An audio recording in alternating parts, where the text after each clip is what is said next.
kita cuba menyentuh berkenaan dengan sebuah peperangan yang berlaku pada hayat Rasulullah sallallahu alaihi wasallam, iaitu peperangan Mu'tah. Peperangan Mu'tah berlaku kerana Rasulullah sallallahu alaihi wasallam hendak mengajar dunia tentang penghormatan terhadap utusan ataupun duta-duta kepada sesuatu kerajaan ataupun suatu ketua. Assalamualaikum warahmatullahi wabarakatuh. A'udzubillahi minasyaitonirrajim. Bismillahirrahmanirrahim. Alhamdulillahilladzi hadana lihadza wa ma kunna linahtadiya laula an hadanallah. Allahumma salli wa sallim ala sayyidil anbiya'i wal mursalin wa ala alihi wa sahbihi ajma'in. Rabbi shrah li sadri wa yassir li amri wahlul 'uqdatam min lisani yafqahu qawli wa ba'd. Al-Fatihah. A'udzubillahi minasyaitonir rajim. Bismillahirrahmanirrahim. Alhamdulillahirabbil alamin. Arrahmanir rahim. Maliki yaumiddin. Iyyaka na'budu wa iyyaka nasta'in. Ihdinas siratal mustaqim.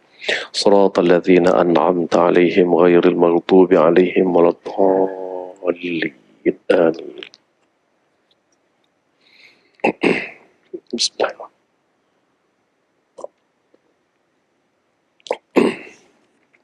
Alhamdulillah, pada malam ini kita cuba menyentuh berkenaan dengan sebuah peperangan yang berlaku pada hayat Rasulullah sallallahu alaihi wasallam, iaitu peperangan Mu'tah. Peperangan Mu'tah berlaku kerana Rasulullah sallallahu alaihi wasallam hendak mengajar dunia tentang penghormatan terhadap utusan ataupun duta-duta kepada sesuatu kerajaan ataupun suatu ketua. Jadi pada masa itu rentetan daripada pulang daripada perjanjian damai Hudaibiyah itu pada tahun ke-6 Hijrah, Rasulullah SAW telah menulis surat-surat kepada raja-raja di seluruh sekitar tanah Arab itu, termasuk ke Eropah, ke Afrika dan sebagainya. Tiba-tiba salah satu daripada surat baginda sallallahu alaihi wasallam ini yang dikirim kepada Raja Ghassan telah dibunuh, utusan Rasulullah SAW telah dibunuh oleh Raja Ghassan. Raja Ghassan ini orang Arab tapi berada di bawah pengaruh Rom. Berada di bawah pengaruh Rom. Dan kalau dalam masa yang sama Hercules ataupun Raja Rom, Kaisar Rom pada masa itu menerima surat Rasulullah SAW dengan sebaik-baiknya, bahkan ada pula perdebatan antara Hercules dengan pembesar-pembesar dia terhadap isi kandungan surat Rasulullah SAW. Tapi Raja Ghassan yang Arab dan berada di bawah naungan serta pengaruh Rom ini lebih daripada itu. Dia siap bunuh lagi utusan Rasulullah SAW dan cucuk pancung, dia cucuk pula, sula pula kepala kawan tu, letak di pintu kota. Ini memang suatu penghinaan. Ini berlaku pada awal tahun 7 Hijrah.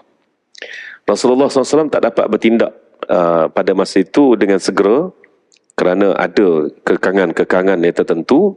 Maka menjelang pada tahun 8 Hijrah, Rasulullah SAW telah menghantar satu pasukan tentera, iaitu tentera yang dikenali sebagai peperangan Mu'tah.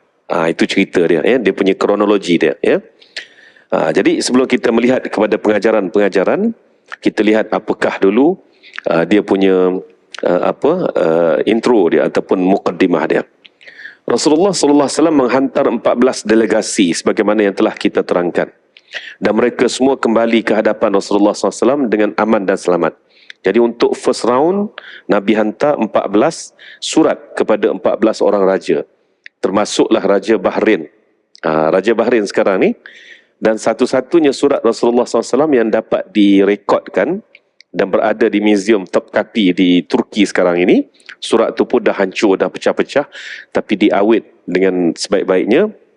Inilah satu-satunya surat fizikal hasil daripada Rasulullah SAW yang masih selamat, iaitu daripada Raja Bahrain.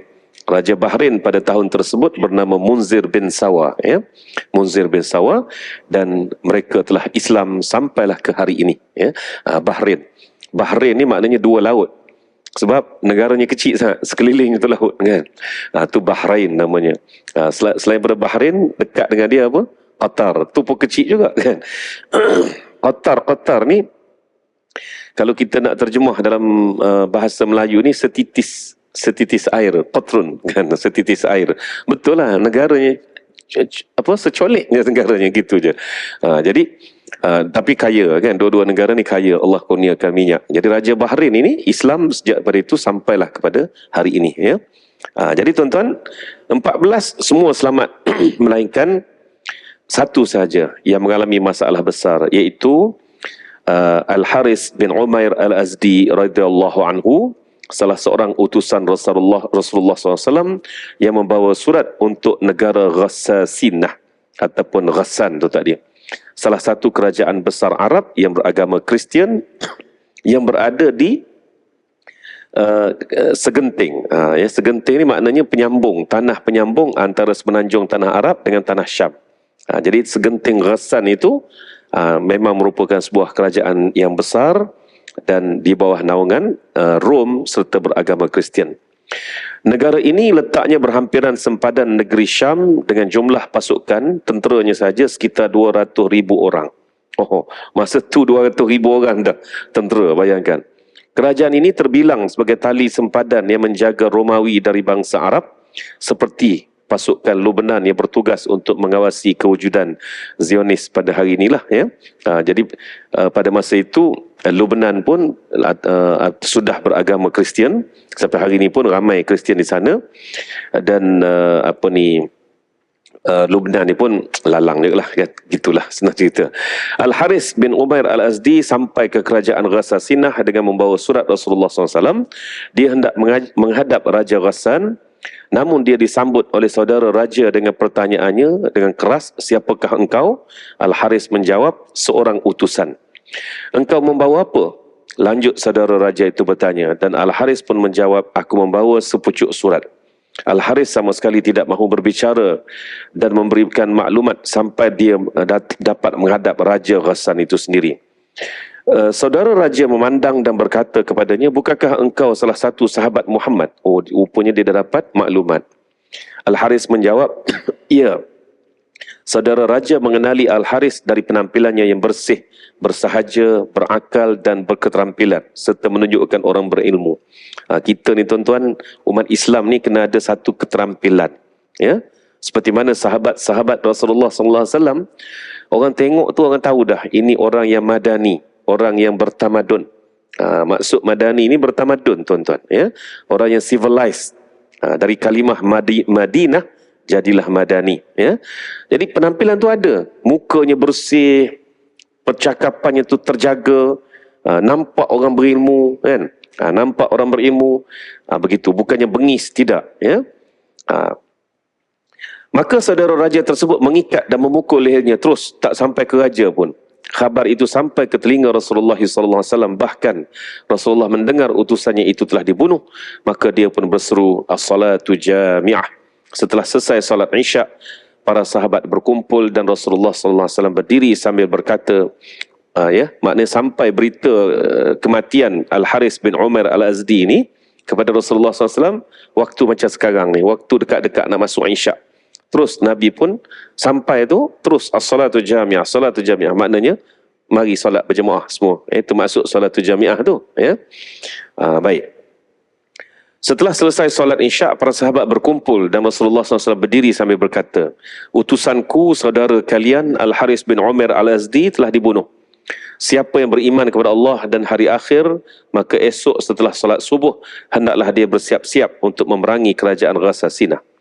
Tindak balas Rasulullah SAW sangat cepat dan kuat, dan hal itu disebabkan oleh beberapa faktor. Antaranya, pertama, Rasulullah SAW tidak boleh menerima pengkhianatan dan pelanggaran janji.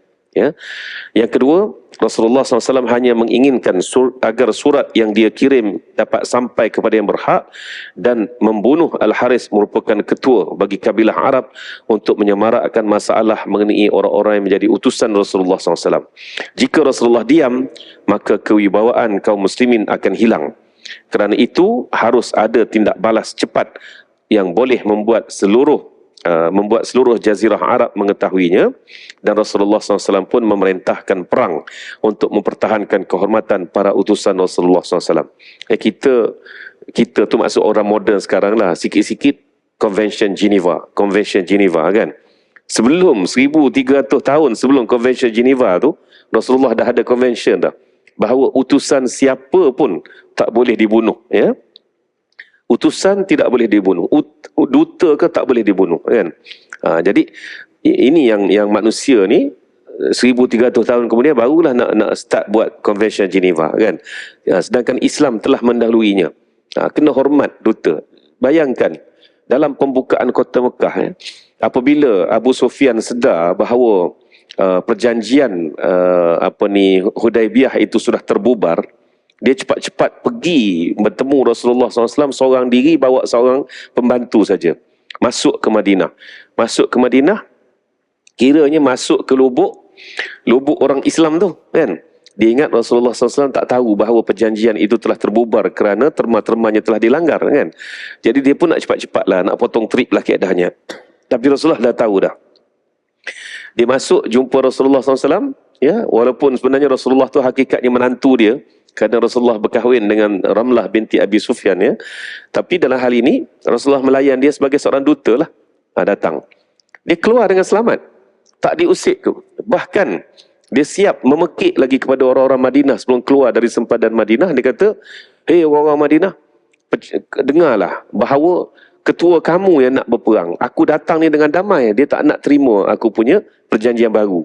Diingatkan Rasulullah tak tahu bahawa perjanjian itu sudah terbatal kerana pelanggaran terma-terma dalam perjanjian itu. Tu dia pun nak offer, mari kita perbaru perjanjian biar kemah sikit.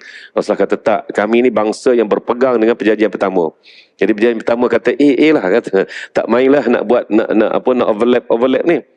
Dia keluar dari Madinah dalam keadaan memekik, jika terjadi apa-apa aku tak bertanggungjawab, kata dia, kan, tak bertanggungjawab. Ketua kamu sebenarnya yang tidak hendak memperbaharui perjanjian damai. Orang Madinah buat tak tahu je. Dia boleh keluar dengan selamat. Kalau nak pukul Abu Sufyan pada masa tu, dah boleh pukul, tuan-tuan. Sebab dia seorang diri masuk dalam lubuk orang Islam. Tapi perintah Rasulullah SAW, di luar medan perang tidak ada pukul-memukul. Tak ada. Itu dia. Tak ada, kan? Bahkan seorang duta mesti dihormati, mesti dijaga keselamatan dia, ya. Orang nak khianat, orang nak pukul duta ni tadi, kan, duta negara musuh pun orang Islam wajib mempertahankan duta ni tadi. Tak kira lah duta negara mana pun, ya. Kiranya memang musuh jahat sangat lah, contohnya lah, negara ni jahat sangat ni, tapi dia datang ke atas dasar duta. Bila dia nak keluar, kita ni wajib pertahankan dia sehingga dia keluar daripada sempadan negara. Lepas dia take off dari KLIA, selesai lah tanggungjawab kita. Selesai tanggungjawab kita. Ini prinsip Islam, tuan-tuan, ya. Tak payah Convention Geneva, ini pun dah ada dah sebenarnya. Jadi itu yang Rasulullah nak ajar sangat tu, ya. Hal lain yang perlu dijadikan garis panduan ialah saudara kalian telah dibunuh. Ini bererti nilai rakyat sangat mahal dalam masyarakat Islam. Nilai seorang individu dalam masyarakat madani cukup mahal, ya. Mesti dipertahankan. Apatah lagi dia seorang penjawat awam yang bawa perintah ketua kerajaan. Jadi Al-Haris bin Umair ni umpama penjawat awam lah keadahnya, ataupun tentera ke, makna dia membawa perintah negara. Lainlah jika dia pergi berpoya-poya mati, ikut punya pasal lah, kan. Siapa suruh pergi berpoya-poya tempat yang tak baik begitu. Ini tidak. Ini dia bawa utusan Rasulullah SAW.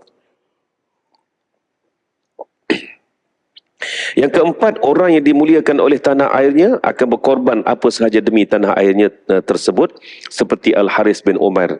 Yang kelima, rakyat yang memaksa dirinya demi untuk mengambil sesuatu yang diyakini sebagai haknya, maka akan sukar baginya untuk dapat merasakan keanggotaan dirinya kepada negara. Ya? Jadi maknanya kalau dia ikhlas berkhidmat pada negara, dia tidak akan takut untuk berkorban jiwa dan raganya seperti Al-Haris bin Umar tadi.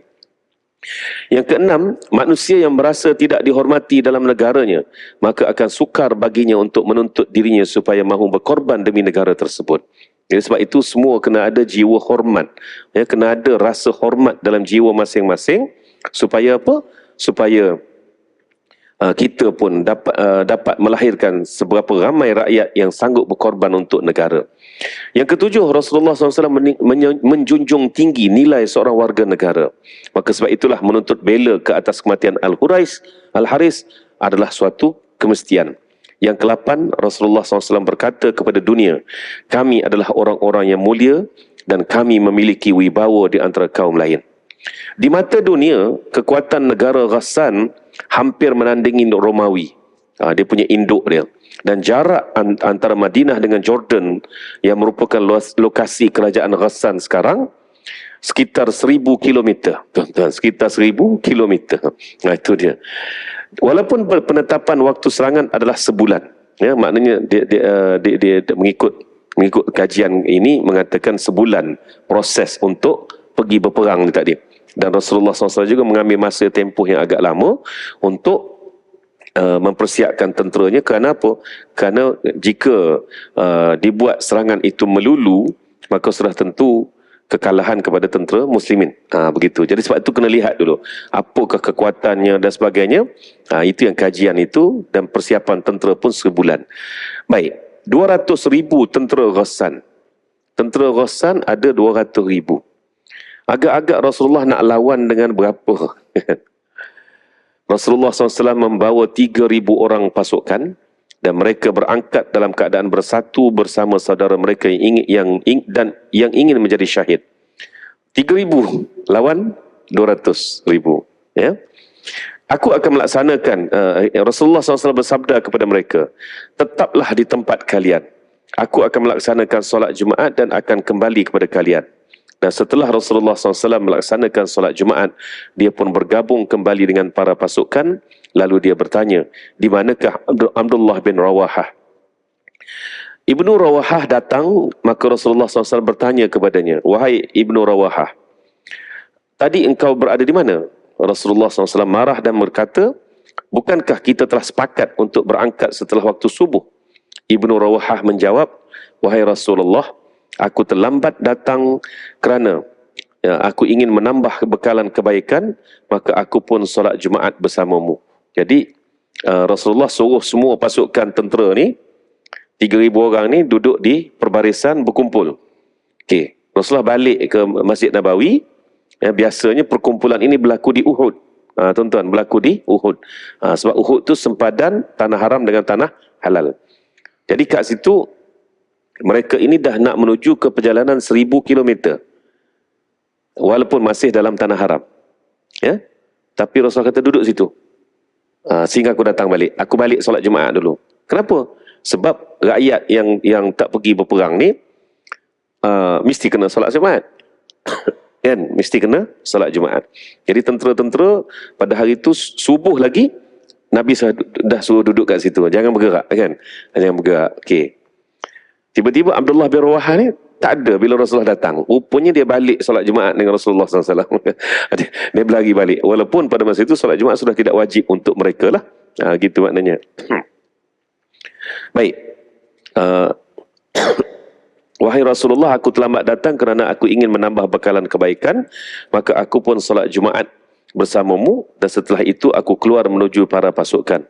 Wajah Rasulullah SAW memerah, menandakan marah. Dan dia berkata, demi Allah, tidak.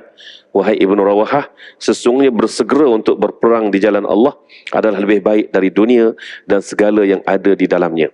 Wahai Ibnu Rawahah, apakah engkau mengetahui apa yang membezakanmu dengan orang-orang sebelummu? Jadi sekarang ni Rasulullah mengajar mana satu yang fokus. Sebab itulah bila kita musafir, pilihan terbaik ialah solat secara jamak dan qasar. Tak kira lah takdim ataupun takhir. Itu sebenarnya. Tapi macam-macam orang ni kadang-kadang bila dah dalam permusafiran, saya pun malah berbahas lah. Kan? Bila kata, kenapa tak jamak? Tak apalah, dia kata. Nak solat pada waktu-waktunya. Ini orang tak belajar sunnah ni. Orang tak belajar sunnah. Jadi, macam contoh tentera-tentera muslimin ini sudah tidak lagi difardukan solat Jumaat, walaupun jarak antara Masjid Nabawi dengan tempat perkumpulan di Uhud itu hanya 7 atau 5 kilometer saja, kan? Tapi kalau semuanya balik semayang Jumaat, lepas tu baru nak berlari pula ke sana, sudah tentulah kacau dia punya perbarisan tadi, pergerakan. Sebab itu kita ni kena tengok mana yang lebih afdal. Dalam permusafiran jangan ragu lagi. Ya, terus solat jamak wal qasar. Gitu. Takhir takdim itu terpulang. Sebab ini sunnah Rasulullah SAW dan ada tujuan dia. Tujuan dia nak mempermudahkan perjalanan.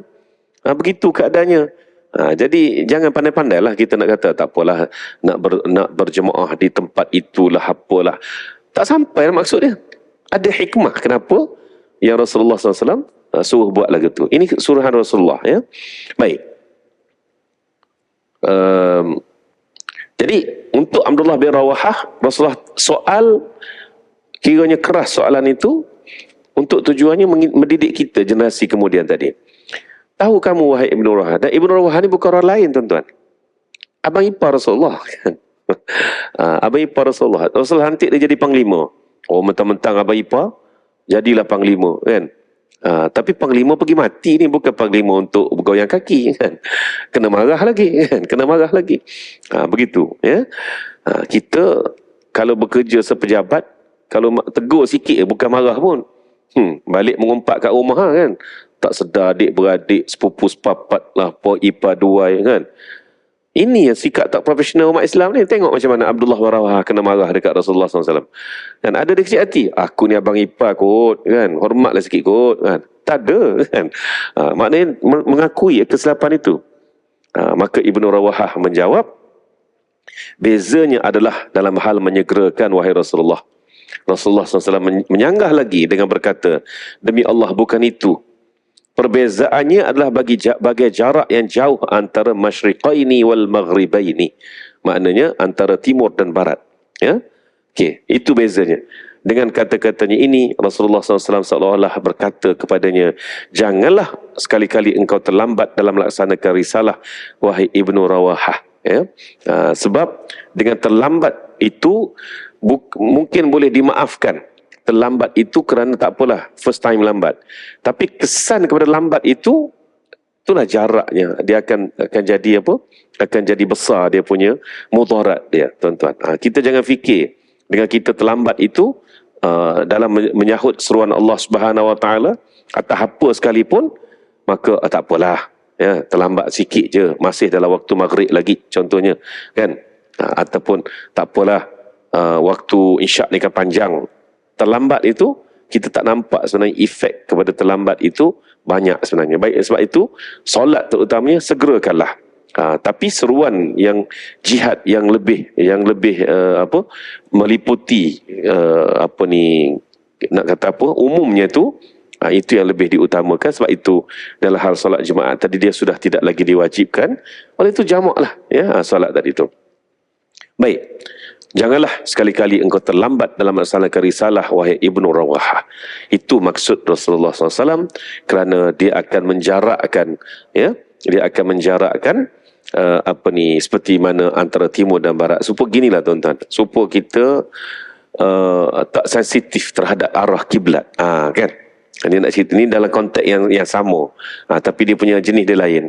Ni konteks masa terlambat sikit. Konteks tempat pula. Sebab itulah kita disuruh untuk mencari betul arah kiblat pada 29 Julai tu. Itulah tujuannya. Dan itu cara paling murah tu, iaitu dengan melihat kepada bayang matahari di ufuk timur, kan? Sebab pada masa tu matahari betul-betul berada di atas Kaabah.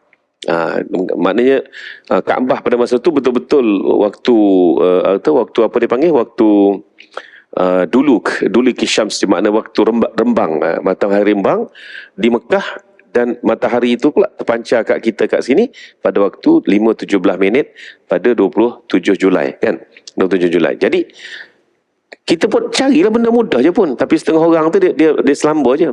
Dia kata, alah, kalau beza 1 darjah itu bukannya efek pun. Tak efek konon. Kalau 1 darjah, cuba kita direct, entah-entah kan, entah-entah jadi apa? Entah-entah menghadap ke Israel. Itu nak bangkitkan kemarahan tu kan. Kenapa? Kerana 1 darjah dekat Malaysia yang kita ambil tak cakna sangat, ala sikit je pun kan? Sikit je pun. Cuba kalau kita betul-betul 1 darjah ni, entah-entah menghadap ke menghadap ke Jordan, bukan menghadap ke Makkah atau Baitullahil Haram. Jadi sebab itulah Islam mengajar kita tuntas kan, mengajar kita tuntas. Nah, tasbih contohnya Rasulullah ajar 33. Betul lah, kalau lagi perbanyak tak apa kan, tak ada masalah. Tapi cuba tuan-tuan fikir, kenapa 33? 33 tasbih, 33 tahmid, 33 takbir, 1 tahlil kan, cukup 100. Kenapa 33? Dia sebenarnya ada rahsia di sebalik 33 tu. Saya pun tak sedar sangat benda ni, sehinggalah ada seorang guru yang bijak mengatur ataupun mendedahkan soal hikmah ni tadi. Dia kata tak ada lain sebenarnya 33 yang Rasulullah ajar ni, nak ajar kita tuntas, bilang bagi betul, dia tepat. Bahkan ni saya nak kongsikan satu perkara. Kita lepas solat ni kebanyakannya mungkin terlepas lah, tak sempat nak selesai 33 tu, tak sempat. Tapi Sayyidina Ali radhiyallahu anhu pun sama macam kita juga. Sibuk, tapi sibuk dia sibuk untuk negara, sibuk untuk membangunkan negara Islam Madinah ini. Kita sibuk hal kita, tak tahu sibuk tak ke mana tu. Yalah, nampak macam keluar cepat-cepat dari masjid macam sibuk. Tiba-tiba tengok ada kedai mamak tu, kata kan sibuk tu lah sebenarnya. Okay.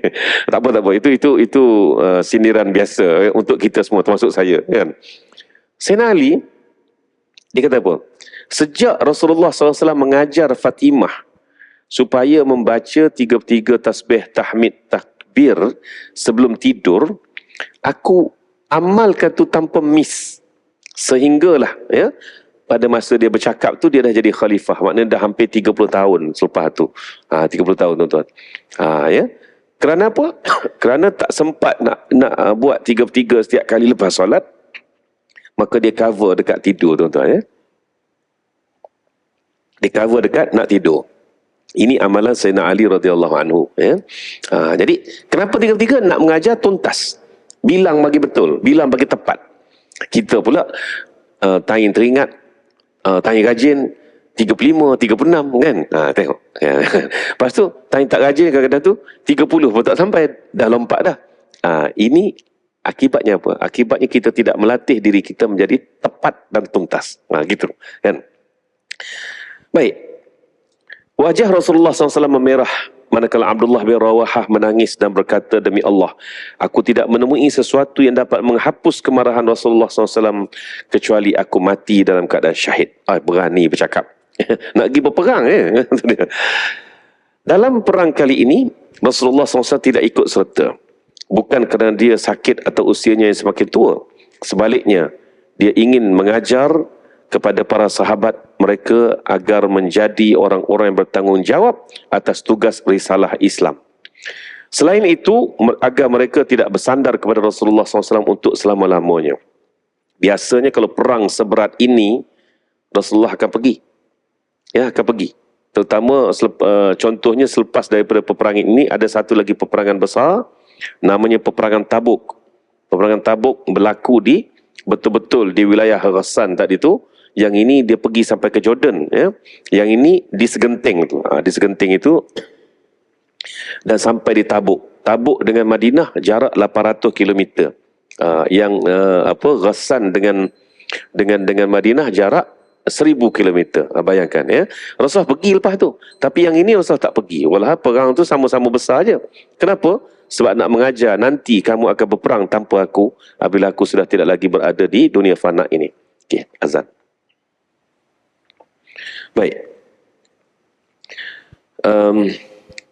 Panglima pasukan yang utama adalah Zaid bin Harithah. Dan Rasulullah SAW menyebut, dan pada masa ni keistimewaan perang Mu'tah ni apa dia? Khalid ibn Walid buat kali pertama masuk perang. Khalid ibn Walid dia Islam pada tahun 7 Hijrah. 7 Hijrah ya. Surat yang dihantar oleh Rasulullah SAW tu selepas tamat perjanjian damai Hudaibiyah, iaitu pada penghujung tahun 6 Hijrah. Dan dia mati dalam tugas itu. Tahun 7 Hijrah Rasulullah SAW pergi umrah. Seperti mana perjanjian damai Hudaibiyah. Bila pergi umrah tu, Khalid ibn Walid duk tengok, tak boleh jadi. Apatah lagi, adik-beradik dia nama Al-Walid bin Al-Walid telah masuk Islam, ada dalam pasukan Rasulullah SAW. Maka selepas daripada Rasulullah balik itu, maka Khalid pun kejar masuk Islam. Ya? Dalam perjalanan nak pergi masuk Islam di Madinah itu, Amru ibn As pula kejar juga, bertembung tengah jalan dua orang ni, dua panglima besar Quraisy ni masuk Islam pada tarikh yang sama. Jadi sebab itulah tempoh peperangan ini berlaku pada awal tahun 7 Hijrah. Sebab Nabi SAW pergi Mekah untuk umrah, dia panggil Umratul Qadha tu pada bulan Zulqaidah tahun 7 Hijrah. Jadi ini 8 lah. Gitu. Baik. Sekarang ni Khalid masuk Islam baru 2-3 bulan. Bekas Jeneral 5 bintang bakali kan. Bagi orang Quraisy, Khalid ini Jeneral 5 bintang ya. Maknanya panglima besar. Umur berapa? Umur 40 masa tu tuan-tuan. Bila tuan tahulah macam mana orang umur 40 ni, tengah ganteng kan. Baik. Jadi Khalid buat kali pertama berperang bagi pihak Islam. Rasulullah SAW melantik Zaid, dan Rasulullah sebut kalau Zaid terkorban, maka panglima jatuh kepada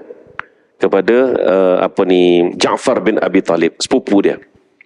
Baik, kalau Ja'far terkorban juga, Abdullah bin Rawaha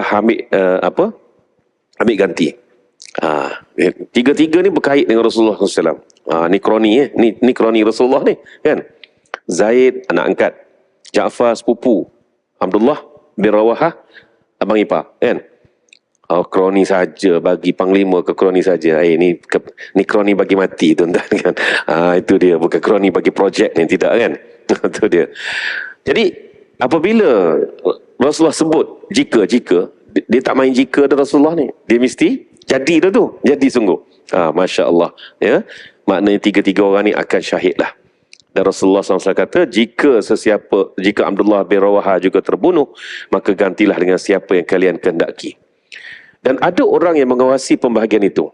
Dia adalah Khalid ibn Walid yang baru masuk Islam sejak 3 atau 4 bulan yang telah lalu. Mengapa Rasulullah SAW tidak membantu Khalid ibn Walid? Kerana dia masih baru masuk Islam. Rasulullah SAW menyampaikan kepada mereka hal-hal berikut ini. Pertama, tetapkanlah hati kalian. Lalu biarkanlah urusan kepanglimaan ini berjalan sesuai dengan waktunya. Rasulullah bagi shin, tetapkan hati kalian. Maknanya berperanglah dengan penuh keimanan. Nanti suluhan hati ini akan memberikan jawapan yang betul dan benar. Tuan-tuan ya. Jadi begitu. Tetapkan hati kalian. Kita pun sebenarnya tuan-tuan, buatlah perkara yang sebaik dan sebetulnya. Pegang di dada. Kalau tidak ada debar, itu tandanya bahawa kita berada pada landasan yang betul. Sebab hati yang betul, yang bersih, dia akan menunjukkan isyarat itu.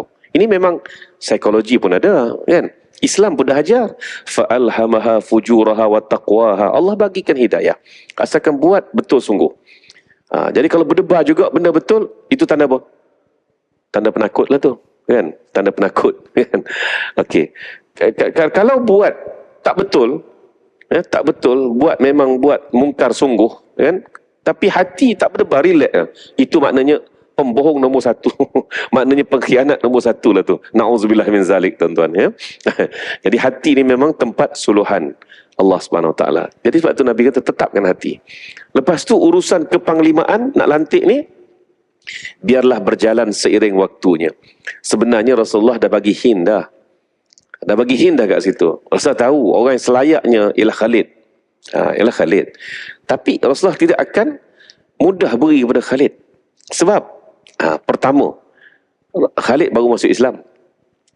Bagaimana Khalid ni tak ditarbiah belum jelas lagi.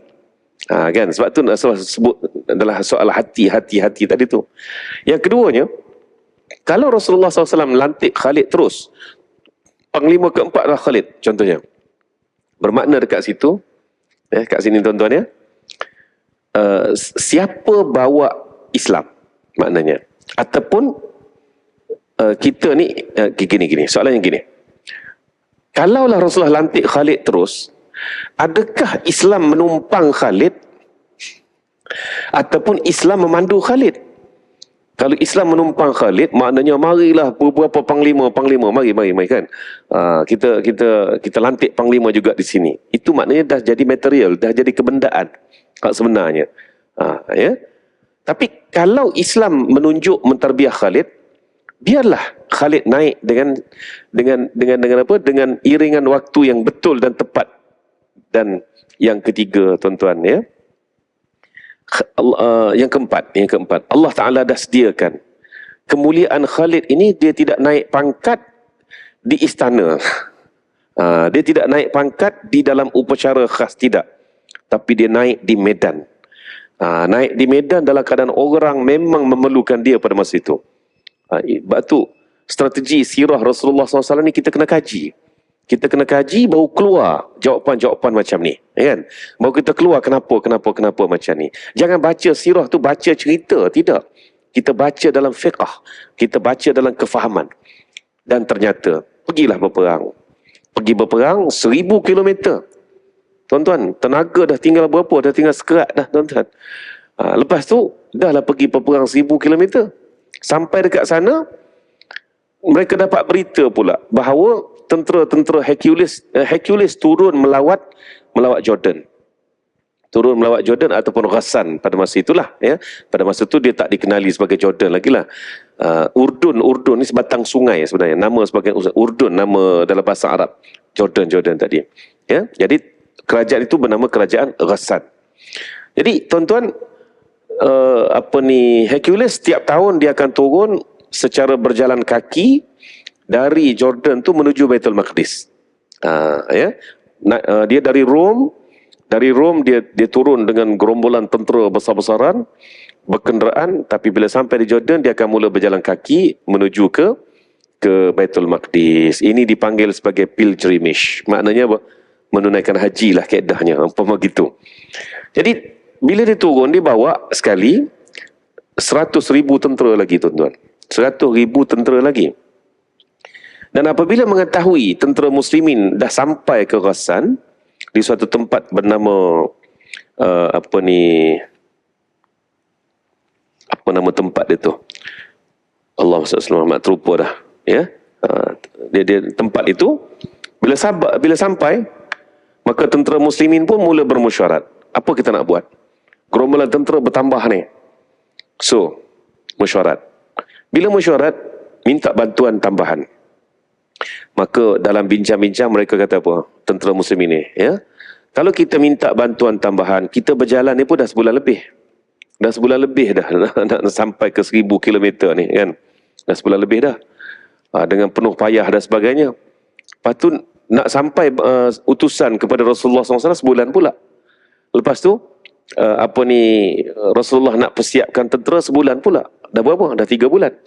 Sedangkan Rasulullah pesan apa tadi? Jangan lewat melaksanakan syariat Islam, perintah Allah.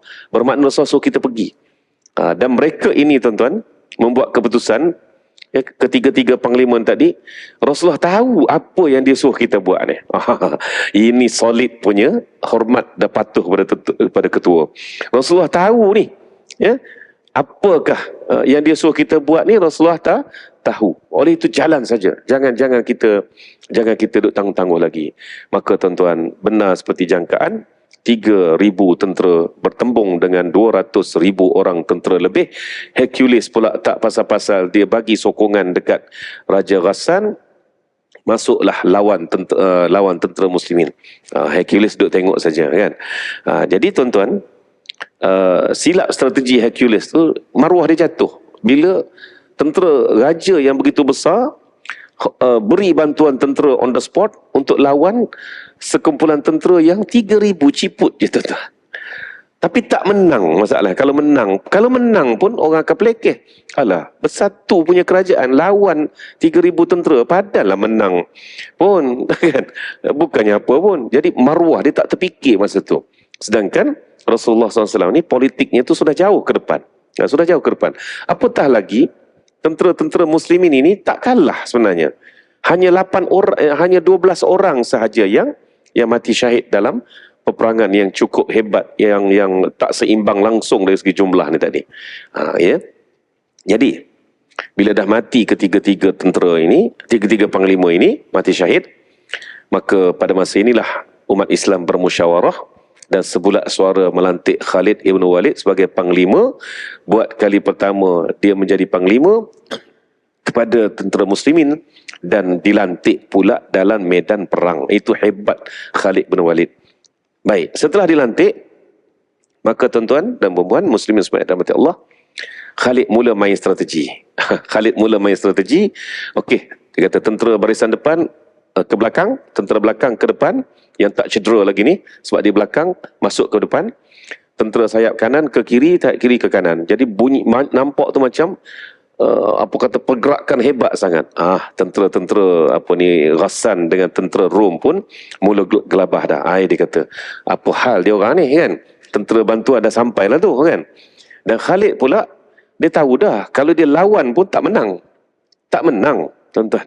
Allah tak tentukan menang pada hari itu, tetapi Allah Ta'ala menentukan benda lain. Benda lain sebenarnya. Apa dia? Sewa sebenarnya. Okey. Khalid, dia pun membuat strategi untuk keluar dari medan, nak patah balik. Tapi dia tidak berundur. Dia pergi ke arah padang pasir. Tuan-tuan. Padang pasir terbuka. Tentera Rom tak kejar, tentera Ghassan pun tak kejar. Khalid kan dia panglima mahir. Jadi minda dia boleh baca panglima sebelah sana. Panglima sebelah sini pula duk tanggap apa nak buat ni. Dia keluar ke padang pasir terbuka. Memang satu strategi peperangan yang orang kata tak terlintas sebenarnya. Tak terlintas. Tapi dia boleh menjadi strategi. Dia keluar ke padang pasir terbuka, tentera Rom tak kejar. Walhal kalau kejar, free boleh dapat. Sebab apa tak kejar? Sebab panglima-panglima Rom beranggapan, panglima Ghassan pun beranggapan, ini strategi nak tipu kita lah ni. Bawa kita ke padang pasir terbuka. Sekali kita masuk, dia orang ambush kot celah-celah bukit mana, mati free kita. So, biar dia balik saja. Selamatlah tentera muslimin balik. Dan bila sampai bila sampai di Madinah, datanglah Allah SWT. Datanglah orang-orang munafik. Bila dah Khalid sampai ke depan Rasulullah SAW, sampailah orang-orang munafik pun mulalah mengeluarkan kata nista, mengatakan bahawa ini sebenarnya strategi Khalid untuk tidak menang, dan dia masuk Islam tadi saja nak sabotaj Islam dari dalam. Ini orang-orang munafik ini memang tak boleh lari lah tuan-tuan. Kat mana-mana pun dia akan spin cerita, dia akan war-warkan juga benda yang boleh menjatuhkan seorang yang beriman hebat seperti Khalid ini. Dan sehinggalah Rasulullah SAW keluar bersuara, barulah semua terdiam ya. Bila Nabi SAW menyebut innahu saifullahil maslul, sesungguhnya dia tu adalah pedang Allah yang terhunus. Rasulullah memang dah ready dah bahawa Khalid yang akan bawa balik tentera muslimin tadi. Dan sejak peperangan itu, tentera-tentera dari negara-negara lain pun, raja-raja negara lain pun mula melihat moral tentera Rom, Raja Rom itu sendiri jatuh. Tak sehebat mana pun Raja Rom sebenarnya, kalaulah lawan dengan 3,000 tentera pun tak boleh menang. Yang kamu ni sampai dekat 300,000 tentera, apa kebendanya tu kan? Itu dia. Inilah psikologi yang tak terbaca dan tak terlawan yang dirancang oleh Rasulullah SAW. Ya. Baik, cerita ni, kisah perang Mu'tah ni panjang lagi. Saya cuma beri intro saja, kita sambung dalam pertemuan akan datang, kerana ada beberapa perkara sebelum Khalid sampai tu yang perlu kita teliti, termasuklah juga perbincangan di antara panglima-panglima itu, syarat nilai dia punya bicara tadi, sehingga kita boleh ambil pedoman dan pengajaran, insya-Allah. Sehingga bertemu lagi dalam siri yang akan datang, kita tangguhkan dengan tasbih kafarah dan juga salatul subhanakallahumma wa bihamdika asyhadu an la ilaha illa anta. Bismillahirrahmanirrahim. Wal 'asr innal insana lafi khusr illa alladziina aamanu wa 'amilus shalihat wa tawassaw bil haqq wa tawassaw bis sabr. Shadaqallahul azim. Wabillahi taufiq wal hidayah. Wassalamu alaikum warahmatullahi wabarakatuh.